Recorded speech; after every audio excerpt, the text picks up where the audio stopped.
За өөрийгөө бүтээж өөрийгөө уралхад шаардлагатай эхний хоёр алхмыг өмнөх бичлэгэд оруулсан байгаа. Одоо та бүхэндээ 3, 4-р алхмыг танилцуулах гэж байна. 3-р алхам бол илүү их үгүй гэж хэлж сурах.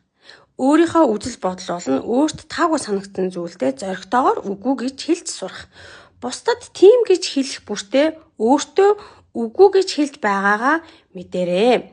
Анзаараарай. Тийм учраас өөрийн үзэл бодол, өөрийн бодол санаандаа бат зогсож чаддаг байх хэрэгтэй. 4-р дуугаа хац.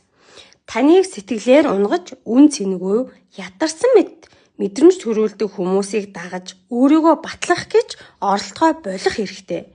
Дуугүй байдал бол бүдүүдлэх зүйл биш байдаг. Энэ бол амьд үлдэх бас нэг арга. Тайван байдлаа хамгаалж өөрийгөө хайрлах